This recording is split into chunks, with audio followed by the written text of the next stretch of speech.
నేను రాజేశ్వరి.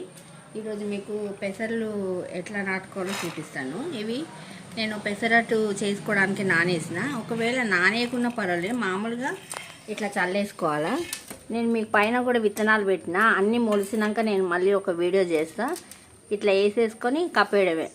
అన్ని విత్తనాలు వస్తే చెట్లకి పైన మనకి పెసర్లు కనబడతాయి. నా వీడియో మీకు నచ్చితే లైక్ చేయండి, షేర్ చేయండి, సబ్స్క్రైబ్ కూడా చేసుకోండి. చిన్నగా మొలకలు ఎత్తుతాయి కదా, అప్పుడు అవి కూడా తీసుకొని మనం సలాడ్లా అట్లా వేసుకొని కూడా తినచ్చు, బలం ఉండి. నేను ఇట్లా చేసినాను.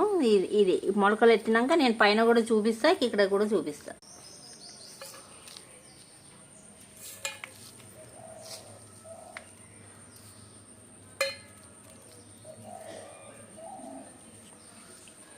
ఇది ఇట్లా మామూలుగా మొలకెత్తినాక కడిగేసుకొని తినచ్చు. ఇది ఇంకో పద్ధతి ఏంటంటే, మనం బట్టల